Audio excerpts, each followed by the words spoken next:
Hello दोस्तों, good morning, नमस्कार, राधे राधे। आप सभी का फ्यूचर कोचिंग क्लासेस के इस यूट्यूब चैनल पर बहुत बहुत स्वागत है। आज हम सीखेंगे, क्या सीखेंगे भाई? आज हम सीखने वाले हैं अंतिम खाते। अंतिम खाते जिसे हम कहते हैं फाइनल अकाउंट कहते हैं। ठीक है, फाइनल अकाउंट आपका एक ऐसा टॉपिक है जो क्लास 11th, चाहे वो सीबीएसई बोर्ड हो, चाहे यूपी बोर्ड हो, चाहे आईसीएसई बोर्ड हो, कोई भी बोर्ड हो, उसमें ये चैप्टर आपको ज़रूर मिलेगा। और बीकॉम सेकेंड सेमेस्टर में आपको फाइनल अकाउंट का चैप्टर ज़रूर मिलेगा। ठीक है, हाँ। और ये चैप्टर ऐसा चैप्टर है जिससे क्या होते हैं, स्टूडेंट बहुत ही परेशान रहते हैं। परेशान होने की ज़रूरत बिल्कुल भी नहीं है। मैं आज उस समस्या का आपको एकदम पूरी तरीके से निचोड़ निकाल कर रख दूंगा आपके सामने। कहीं फिर भी इस चैप्टर में आपको समस्या होगी तो इस वीडियो के बाद, इस लेक्चर के बाद आपको समस्या नहीं होने वाली है। तो पूरे सेशन में हमारे साथ बने रहिएगा और चीज़ों को नोट डाउन करते हुए चलिएगा, क्योंकि आप एक बार लिखेंगे और एक बार उसको पढ़ेंगे और मेरे द्वारा एक बार आपको समझाया जाएगा तो आसानी से आपको वो मेमोराइज हो जाएगा। ठीक है, और ये फाइनल अकाउंट का चैप्टर हार्ड तो है, लेकिन इतना भी हार्ड नहीं है कि आपको आएगा नहीं। इतना भी हार्ड नहीं है कि आपको आएगा नहीं, बिल्कुल आएगा। बने रहेगा हमारे साथ। ठीक है, फाइनल अकाउंट। कौन सा अकाउंट? Final account. ये होता क्या है? व्यवसाय में जो ट्रांजैक्शन होते हैं, जो लेन देन क्रय विक्रय होते हैं, हर व्यवसायी के द्वारा यह जानने की इच्छा होती है कि व्यवसाय में कितना प्रॉफिट हुआ है, कितना लॉस हुआ है, और उसकी एक्चुअल में प्रेजेंट में स्थिति क्या है, आर्थिक स्थिति क्या है, ये जानने के लिए क्या बनाया जाता है? फाइनल अकाउंट बनाया जाता है।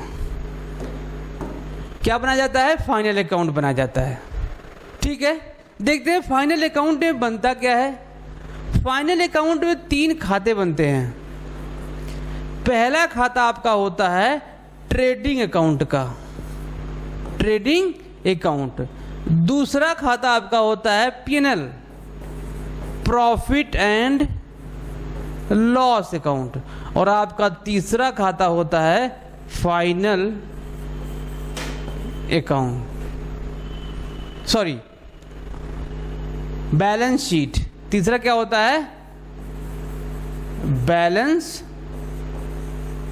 शीट। ये 3 आपके अकाउंट्स बनाए जाते हैं। किसमें? फाइनल अकाउंट में।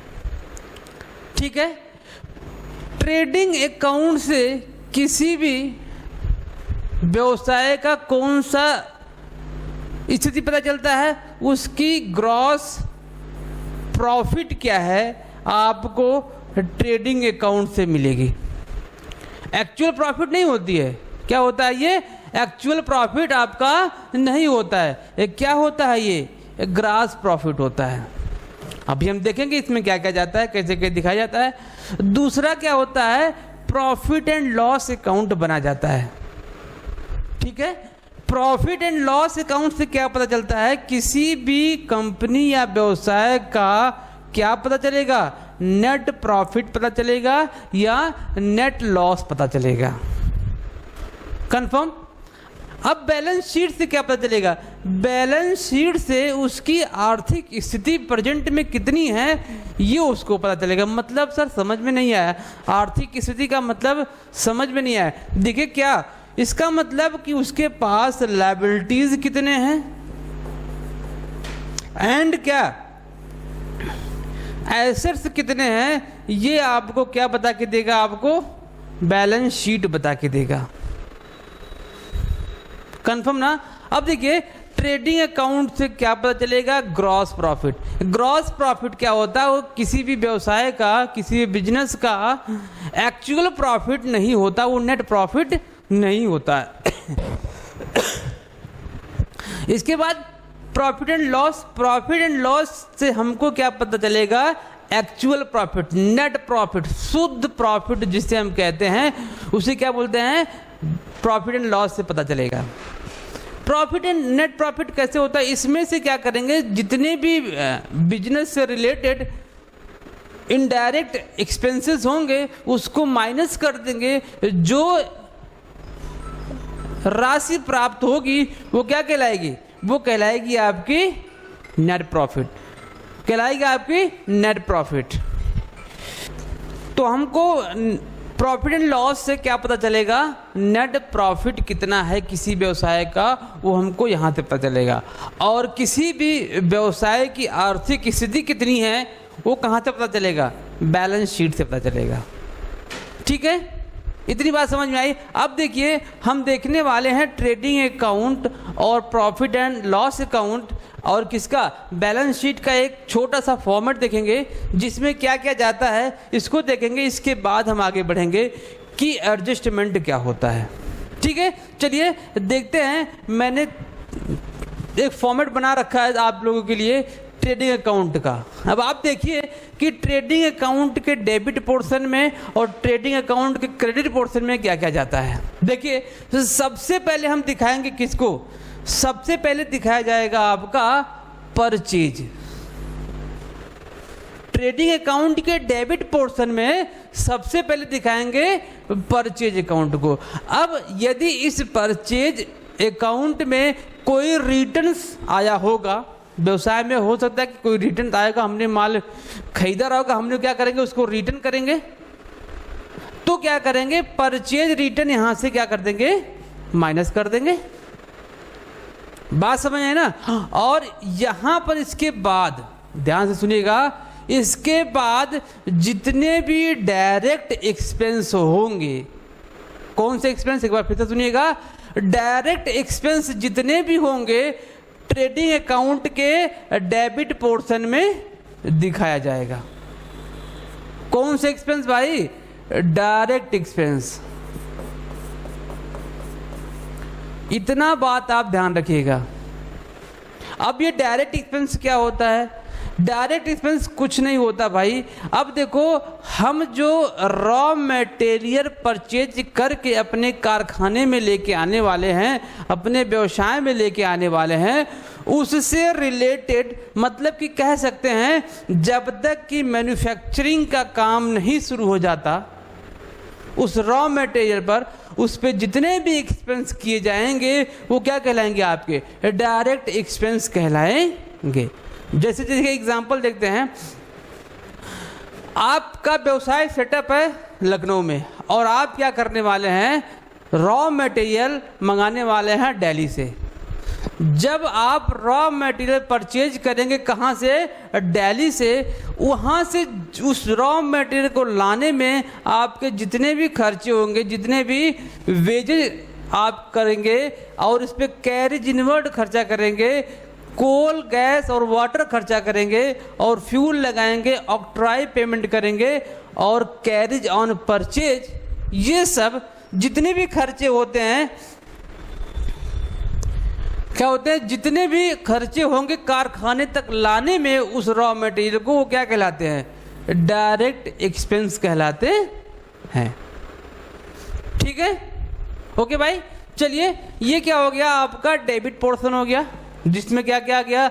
वेजेज गया, कैरेज इनवर्ड गया, आपका कोल, गैस एंड वाटर गया, फ्यूल, ऑक्ट्रॉय, मैन्युफैक्चरिंग एक्सपेंस। इसके बाद क्या गया आपका? Carriage on purchase, carriage on purchase. इसके बाद देखो यहाँ पे क्या दिया गया? सेल्स दिया गया है। क्रेडिट पोर्शन में क्या दिखाएंगे?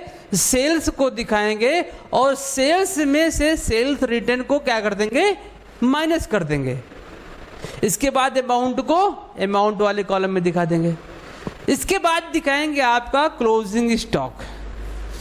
कौन सा स्टॉक? क्लोजिंग स्टॉक आपका यहां पर दिखाया जाएगा। अब क्या करेंगे? दोनों को ऐड करेंगे, डेबिट पोर्शन और क्रेडिट पोर्शन को ऐड करेंगे। नॉर्मली मोर देन केसेस में क्या होता है? आपका क्रेडिट वाला पोर्शन ज़्यादा आएगा। क्रेडिट वाला पोर्शन क्या होता है, मोर देन केसेस में ज़्यादा आता है। इसीलिए इसको जोड़कर यहाँ भी लिख देंगे, और जो अमाउंट कम पड़ेगा डेबिट में उसको क्या कर देंगे, ग्रॉस प्रॉफिट के नाम से दिखा देंगे।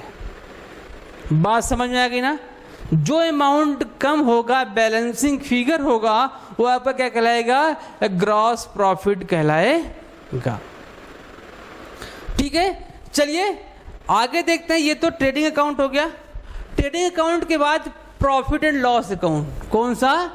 प्रॉफिट एंड लॉस अकाउंट आपको दिख रहा है। इसका कुछ डेबिट कुछ क्रेडिट मैंने लिखा हुआ है। क्या क्या है देखिएगा। सबसे पहले सैलरी। एक बात और सुन लीजिएगा, जो आप ट्रेडिंग अकाउंट तैयार किए हैं इससे पहले, उसका जो बैलेंस आएगा, अगर ग्रॉस प्रॉफिट आया तो यहाँ पर क्या दिखा देंगे इसको, बाई ग्रॉस प्रॉफिट। अगर ग्रॉस लॉस आया है तो डेबिट में दिखा देंगे to gross loss account, to gross loss account. Clear? अब यहाँ पर देखो, सबसे पहले क्या दिखाएंगे, सैलरी। मतलब कि कह सकते हैं पीएल अकाउंट के डीआर साइड में आप केवल और केवल इनडायरेक्ट एक्सपेंस को दिखाएंगे। किसको? इनडायरेक्ट एक्सपेंस को दिखाया जाएगा। कहां पर? पीएल अकाउंट के डीआर साइड में। क्लियर? तो देखिए क्या क्या है, सैलरी सबसे पहले, दूसरे नंबर पर rent, packing, advertisement, repair, freight, carriage outward, carriage on sale, office expense, commission. Commission का बैलेंस डेबिट होगा तब जाएगा यहाँ पर, मतलब कि एक्सपेंस होगा तभी जाएगा। Discount, depreciation, postage, travelling and interest. ये इतने तो हमने थोड़ा सा लिया हुआ है। बहुत सारे एक्सपेंस हैं जो पीएल के डेबिट पोर्शन में जाते हैं, जो पीएल के आपके डेबिट पोर्शन में दिखाए जाएंगे। चलिए क्रेडिट में क्या क्या जाएगा देखिएगा। सबसे पहले कमीशन। कौन सा कमीशन भाई? जिस कमीशन के आगे लिखा होगा सीआर, मतलब कि क्रेडिट कमीशन। यह कमीशन क्या होता है? इनकम होता है। मतलब कि हम कमीशन रिसीव कर रहे होते हैं। जब कमीशन रिसीव किया जाता है तो क्या होता है? इनकम। जब पेमेंट किया जाता है तो एक्सपेंस। ध्यान से सुनिएगा इसको, ठीक है। Rent receive. सर रेंट तो डेबिट में भी आया था, क्रेडिट में? जी बिल्कुल, दोनों में आएगा। डेबिट में तब आएगा जब रेंट के आगे कुछ नहीं लिखा होगा, मतलब वो डेबिट बैलेंस है, तो रेंट डीआर साइड में। लेकिन अगर रेंट के आगे रिसीव लिख दिया गया तो इनकम हो जाएगा। या रिसीव नहीं लिखा गया है, क्या लिखा गया है? सीआर लिखा गया है, तब भी क्या हो जाएगा? वो इनकम हो जाएगा। बात समझ में आएगी ना? डिविडेंड। डिविडेंड क्या होता है सर? लाभांश। भाई लाभांश होता है ना, इसे हिंदी में बोलते हैं लाभांश। क्या बोलते हैं? लाभांश। लाभांश भी क्या होता है? इनकम होता है। और इंटरेस्ट का बैलेंस अगर सीआर लिखा हुआ है तो भी ये इनकम है। इंटरेस्ट ऑन ड्राइंग और डिस्काउंट रिसीव, ये क्या है? आपके प्रॉफिट एंड लॉस का थोड़ा सा कुछ हमने बहुत ज़्यादा नहीं लिया था, लेकिन कुछ लिया था जो लगभग हर क्वेश्चन में कहीं ना कहीं ये टॉपिक्स आते हैं। ये जो एक्सपेंस मैंने दिखाया है लगभग आपके हर क्वेश्चन में ये टॉपिक्स मिलेंगे। इसीलिए मैंने जो मेन टॉपिक्स है, मेन एक्सपेंस है, उसको डेबिट में और उसको क्रेडिट में दिखाया है। ठीक है, अब कह सकते हैं पीएल अकाउंट के डेबिट पोर्शन में एक्सपेंस को दिखाया जाता है और पीएल अकाउंट के क्रेडिट पोर्शन में क्या दिखाया जाता है? इनकम को दिखाया जाता है। बात समझे ना? चलिए आगे चलते हैं, बैलेंस शीट देखते हैं हम लोग। बैलेंस शीट क्या कह रहा है कि बैलेंस शीट में क्या किया जाता है? बैलेंस शीट के आगे अकाउंट शब्द का प्रयोग नहीं किया जाता है क्योंकि ये स्टेटमेंट है। बात समझे ना? और इसमें टू और बाई का प्रयोग नहीं किया जाता है। इस बैलेंस शीट में टू और बाई का प्रयोग नहीं किया जाता है। ये वाला पोर्शन होता है आपका लायबिलिटीज,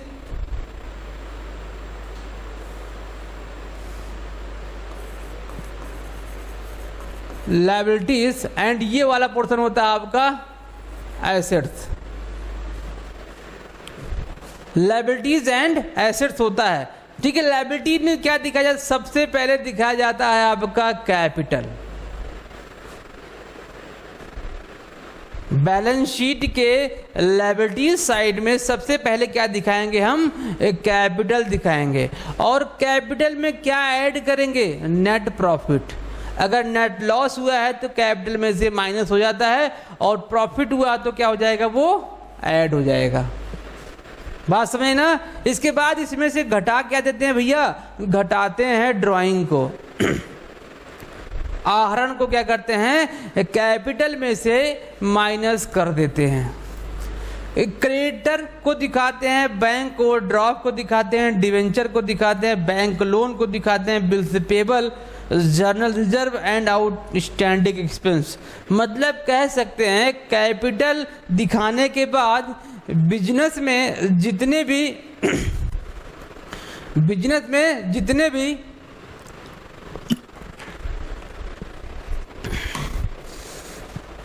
लायबिलिटीज होंगे वो इस साइड में इसको दिखाया जाएगा। इधर आ जाओ भाई, क्या लिखा हुआ है? ये ऊपर टॉप पे लिखा हुआ है संपत्तियां। बिजनेस में जितनी भी संपत्तियां होंगी, चाहे वो करंट हो चाहे वो फिक्स्ड हो, सबको इधर दिखा देंगे। जैसे देखिए क्या क्या आया है?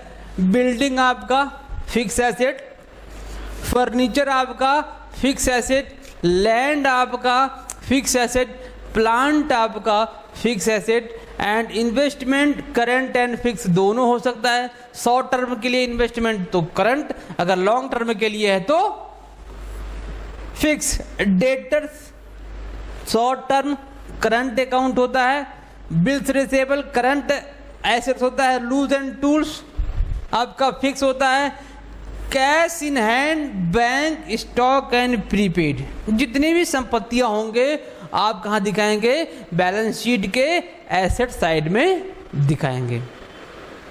क्लियर? ये तो क्या था? आपका फॉर्मेट था, ठीक है। हमने अभी तक क्या देखा है? फॉर्मेट देखा है। यहां तक बच्चों को कोई प्रॉब्लम नहीं होता है, वो क्वेश्चन लगाते लगाते सीख जाते हैं कौन डेबिट होगा कौन क्रेडिट। लेकिन प्रॉब्लम होता है कहां पर भाई? प्रॉब्लम होता है एडजस्टमेंट में। कहां प्रॉब्लम होता है भाई? एडजस्टमेंट में प्रॉब्लम होता है, जिसे हम हिंदी में बोलते हैं समायोजन। जब ये आ जाता है अंतिम खाते में, तब बच्चों को समस्या होनी शुरू हो जाती है। सर अब हम इसका क्या करें? कुछ नहीं करना भाई, पेन निकालो, कॉपी निकालो और नोट डाउन करना शुरू करो। देखिए समायोजन का मतलब है कि ऐसी चीजें जो अभी हम लोगों ने फॉर्मेट देखा ना, trading account, PL account, balance sheet, अभी जब हम लोगों ने फॉर्मेट देखा हुआ है, ऐसी चीजें, ऐसा आइटम, ऐसा मद, ऐसा ट्रांजैक्शन क्या हुआ हो उस फॉर्मेट में दिखाने से रह गया हो, छूट गया हो, भूल गए हो, गलती हो गई हो, कुछ भी हो गया हो, लेकिन उस फॉर्मेट में नहीं दिखाया गया। लेकिन हमको बाद में पता चला कि वो दिखाने से रह गया है, तो उसके लिए एक अतिरिक्त सूचना दे जाती है तलपट के नीचे, जिसे क्या बोलते हैं? समायोजन बोलते हैं। बात समझ में ना? क्या बोलते हैं उसको? समायोजन बोलते हैं। क्लियर?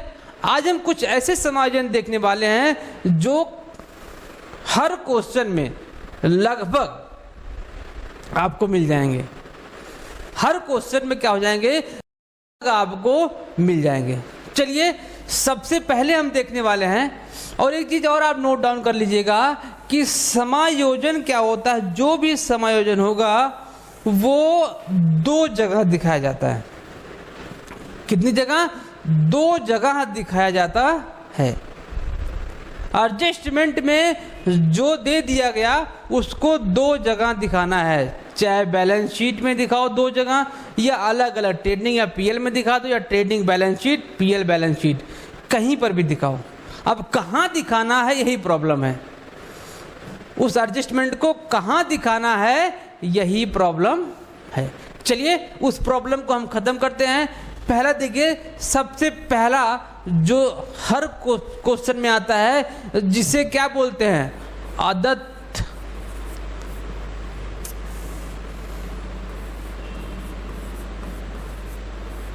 व्यय बोला जाता है। मतलब कि क्या बोलते हैं, आउट स्टैंडिंग एक्सपेंस। क्या, आउटस्टैंडिंग एक्सपेंस। ये होता क्या है, इसको जोड़ते क्यों है, ये होता क्या है, इस पे हम चर्चा करने वाले हैं। देखिए, आउटस्टैंडिंग को एक नाम से और जानते हैं, बकाया के नाम से जानते हैं। किस नाम से जानते हैं, बकाया के नाम से। साफ साफ लिखा हुआ है आउटस्टैंडिंग एक्सपेंस लिखा हुआ है, तो इसका मतलब ये किस पे लगने वाला है, एक्सपेंस पर लगने वाला है। क्या हुआ कि हमने किसी मजदूर से या किसी एम्प्लॉय से काम करा लिया, लेकिन हमने उसका पेमेंट नहीं किया, बकाया कर लिया। क्या कर लिया, बकाया कर लिया। अब जब हमने उसको बकाया कर लिया, हम क्या करते हैं, एक साल का पूरा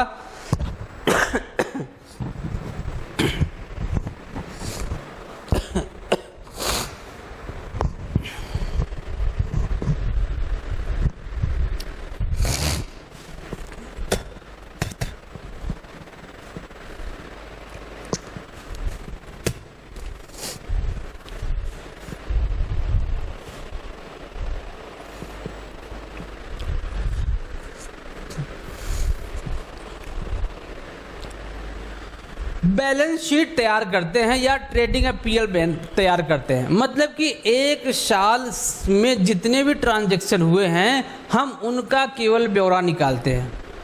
बाकी अगर नेक्स्ट ईयर का है तो उसको निकाल देंगे।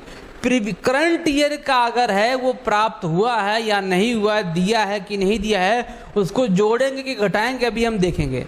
आउटस्टैंडिंग करंट ईयर का हो, जिसको हमको किसी एम्प्लॉय को पेमेंट करना था लेकिन हमने पेमेंट नहीं किया, बकाया कर लिया। क्या कर लिया, बकाया कर लिया, दिया नहीं, लेकिन देना तो है ये, देना तो है ये। सपोज मान लेते हैं कि सैलरी देना था 500 रुपये लेकिन हमने दिया नहीं, क्या बना लिया इसको, आउटस्टैंडिंग।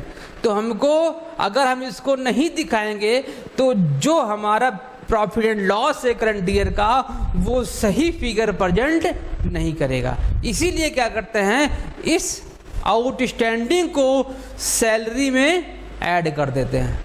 क्या करते हैं, सैलरी में ऐड कर देते हैं। बात समझना, इसको सैलरी में ऐड कर देंगे। मतलब कि इसको दिखाएंगे कैसे, इसको देखो दिखाएंगे, मैंने कहा ना ये दो जगह जाता है, दिखाइए दो जगह। मतलब कि ये जिस पर होगा, चाहे ट्रेडिंग अकाउंट या प्रॉफिट एंड लॉस अकाउंट, जिस पर होगा उसमें क्या कर देंगे, प्लस कर देंगे। ट्रेडिंग अकाउंट में सपोज वेजेज पर ये आउटस्टैंडिंग हो, तो ट्रेडिंग अकाउंट में जाकर लिखेंगे टू वेजेज प्लस आउटस्टैंडिंग जितना अमाउंट होगा, क्या कर देंगे, प्लस कर देंगे। और दूसरी जगह कहाँ दिखाएंगे भाई, दूसरी जगह इसको दिखाया जाएगा बैलेंस शीट के लायबिलिटी साइड में। कहाँ दिखाएंगे, लायबिलिटी साइड में केवल दिखा देंगे, बस सबसे नीचे आएंगे और दिखा देंगे आउटस्टैंडिंग वेजेज या सैलरी जिस पर होगा। बैलेंस शीट में केवल दिखाया जाएगा। दो जगह हो गया ना, पहली जगह, पहला कहाँ गया, ट्रेडिंग अकाउंट में आ गया, कहाँ पर, ट्रेडिंग अकाउंट में या प्रॉफिट एंड लॉस अकाउंट पर, जिस पर होगा उसमें जोड़ देंगे। दूसरा कहाँ दिखा दिया, बैलेंस शीट के लायबिलिटी साइड में हमने इसको दिखा दिया। ये क्या हो गया आपका, अदत्त व्यय हो गया। और ध्यान से सुनिएगा, जितने भी आउटस्टैंडिंग, प्रीपेड और एक्रूड, अनएक्रूड होंगे वो कौन सा अकाउंट होगा जी? ये आपके पेपर में बड़ा ही अच्छा क्वेश्चन पूछता है, किसी टीजीटी पीजीटी के पेपर में पूछता है कि बताइए अदत्त व्यय कौन सा अकाउंट होता है। तो ये अकाउंट होता है कौन सा? पर्सनल अकाउंट होता है। ये बात समझ आएगी ना। चलिए दूसरा देखते हैं हम। दूसरा क्या है भाई? दूसरा लेते हैं हम पूर्व दत्त व्यय। पूर्व दत्त व्यय जिसे हम बोलते हैं प्रीपेड।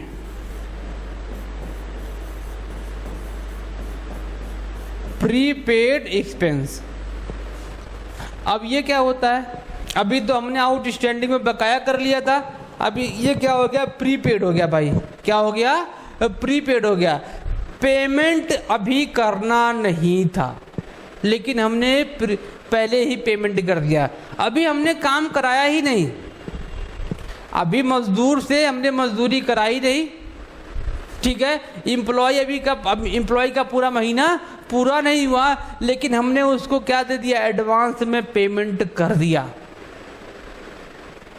पेमेंट कर दिया तो इसको क्या करेंगे? देखिएगा, इसको कुछ नहीं करना भाई, इसको करना है जिस पर होगा। सपोज मान लेते हैं ट्रेडिंग अकाउंट के किसी भी आइटम पर हो, या यूं कहें किस पर?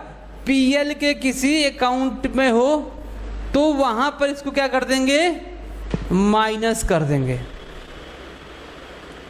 बात समझ आई ना? क्या कर देंगे? इसको माइनस कर देंगे और इसको दिखाएंगे कहां? बैलेंस शीट में इसको दिखाएंगे, एसेट्स साइड में, संपत्ति पोर्शन में ले जाके लिखेंगे प्रीपेड सैलरी या प्रीपेड वेजेज को लिख के दिखा देंगे और कुछ नहीं करेंगे, ना जोड़ेंगे वहां ना घटाएंगे। जोड़ना घटाना कहां पर है? इस दोनों अकाउंट में जोड़ना घटाना है। बात समझ आएगी ना? ठीक है, चलिए आगे चलते हैं। एक और एडजस्टमेंट लेते हैं जिससे लोग बहुत ही परेशान होते हैं, जिसका नाम क्या है? बैड डेट्स, जिसे हम बोलते हैं अशोध ऋण बोलते हैं।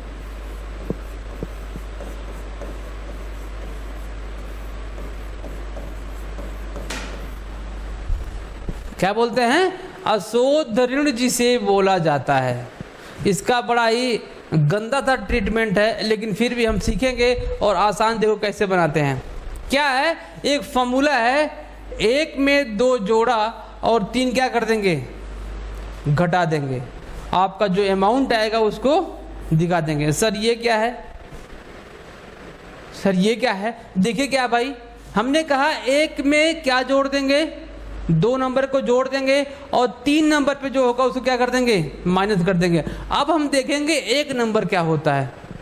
अब हम देखेंगे कि 1 नंबर क्या होता है। 1 नंबर होता है भाई आपका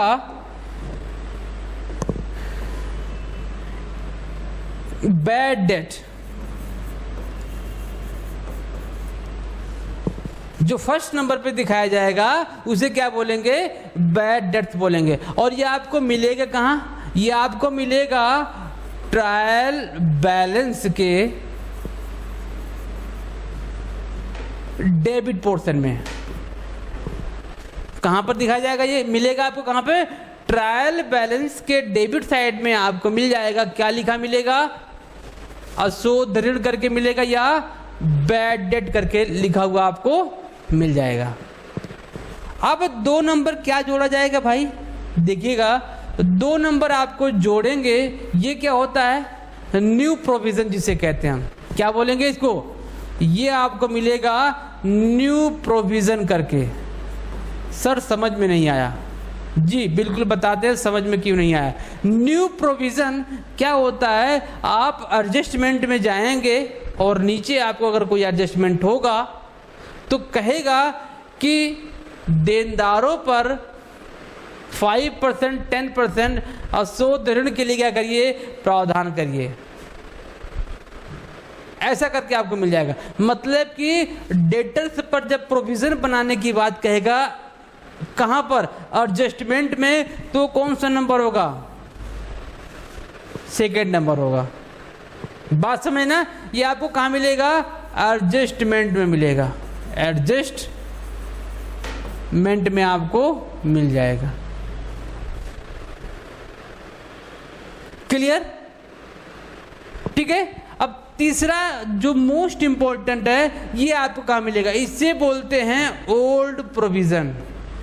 क्या बोलेंगे, ओल्ड प्रोविजन बोलेंगे। और ओल्ड प्रोविजन आपको कहां मिलेगा, ट्रायल बैलेंस के क्रेडिट साइड में। ट्रायल बैलेंस के क्रेडिट साइड में आपको मिल जाएगा। अब करना क्या है, पीएल अकाउंट के ये कहां दिखाना है, इसका जो ट्रीटमेंट है ये सब कहां जाएगा, पीएल अकाउंट के डीआर साइड में ये सब ट्रीटमेंट करना है। सबसे पहले लिखेंगे टू बैड डेट, अमाउंट को डालेंगे, वो भी अमाउंट कॉलम में नहीं अंदर लिखेंगे जहां पर टू बैड डेट लिखा, ठीक है। इसके बाद लिखेंगे ऐड और लिखेंगे न्यू प्रोविजन। और न्यू प्रोविजन किस पर होगा, ऑन डेटर पर। कुछ परसेंटेज करके दिया होगा ऑन डेटर पर, वहां से इसको क्या कर देंगे, कैलकुलेट कर लेंगे।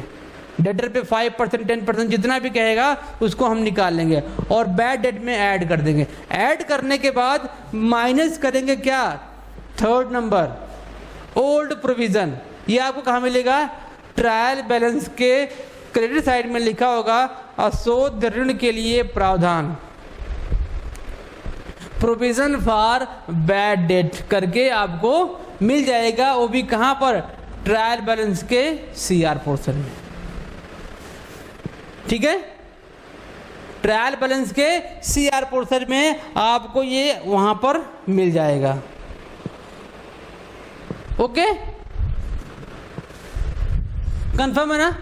ये क्या था, आपका बैड डेट का पोर्शन था। यही एक पोर्शन है जो क्या करता है, प्रॉब्लम क्रिएट करता है। कैसे कब क्या हो जाता है पता भी नहीं चलता है, ठीक है। चलिए एक और देखते हैं क्या है प्रोविजन। एक प्रोविजन और है डेप्रिसिएशन का, डेप्रिसिएशन का, जिसे हम क्या बोलते हैं, हरास बोलते हैं। ये क्या होता है सर, हरास का मतलब आप सबको पता है क्या होता है, जब मशीन घिस घिस के काम करती रहती है, घिसती रहती है, जो उसके वैल्यू में कमी आती है उसे क्या बोलते हैं, डेप्रिसिएशन बोलते हैं। मतलब ये किस पे चार्ज होता है, फिक्स एसेट पर चार्ज होता है, ठीक है। तो डेप्रिसिएशन का जो पोर्शन है दो जगह कहाँ दिखाया जाएगा, एक जगह दिखाया जाएगा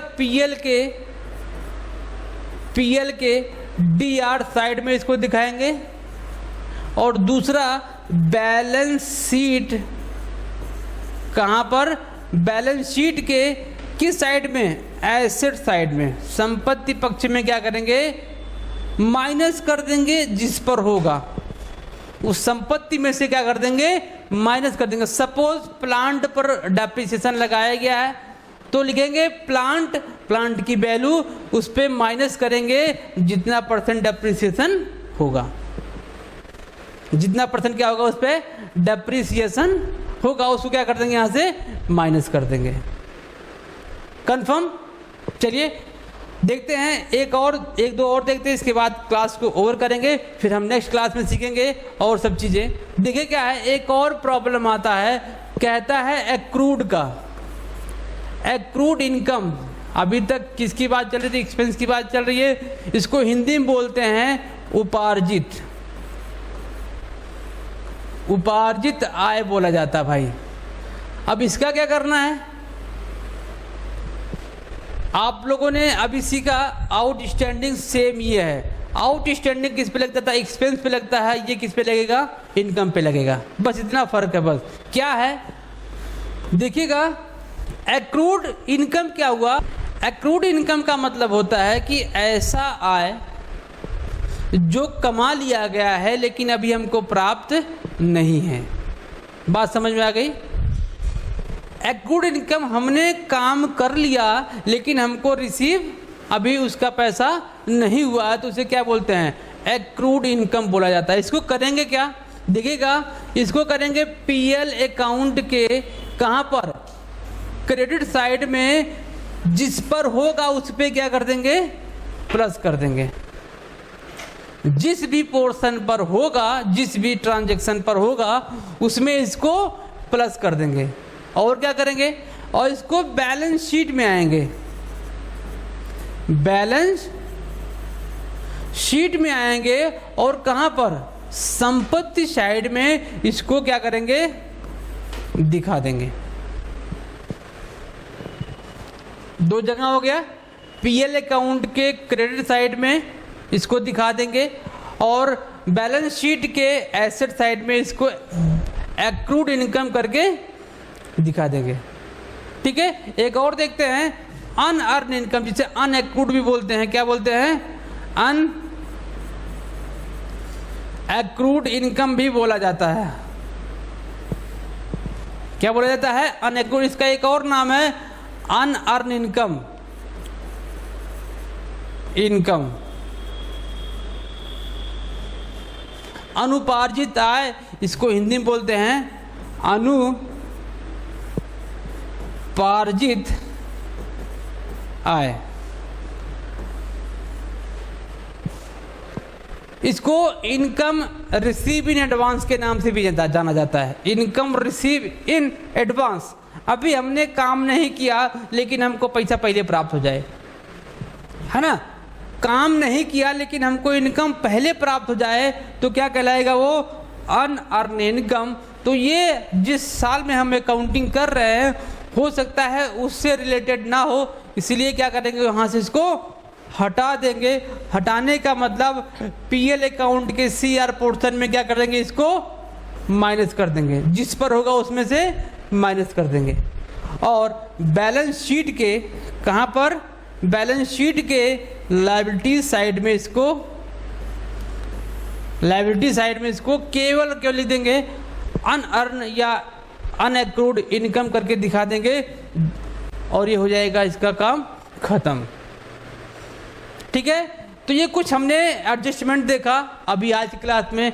बाकी जितने भी एडजस्टमेंट होंगे हम नेक्स्ट क्लास में उस पर चर्चा करेंगे और आपको बताएंगे कि कौन कहाँ जाता है। इसके बाद हम एक दो क्वेश्चन लगाएंगे जिससे हम पूरी तरीके से एडजस्टमेंट जो समस्या हो खत्म हो जाएगा। ठीक है, मिलते हैं आपसे अगले वीडियो में, तब तक के लिए जय हिंद।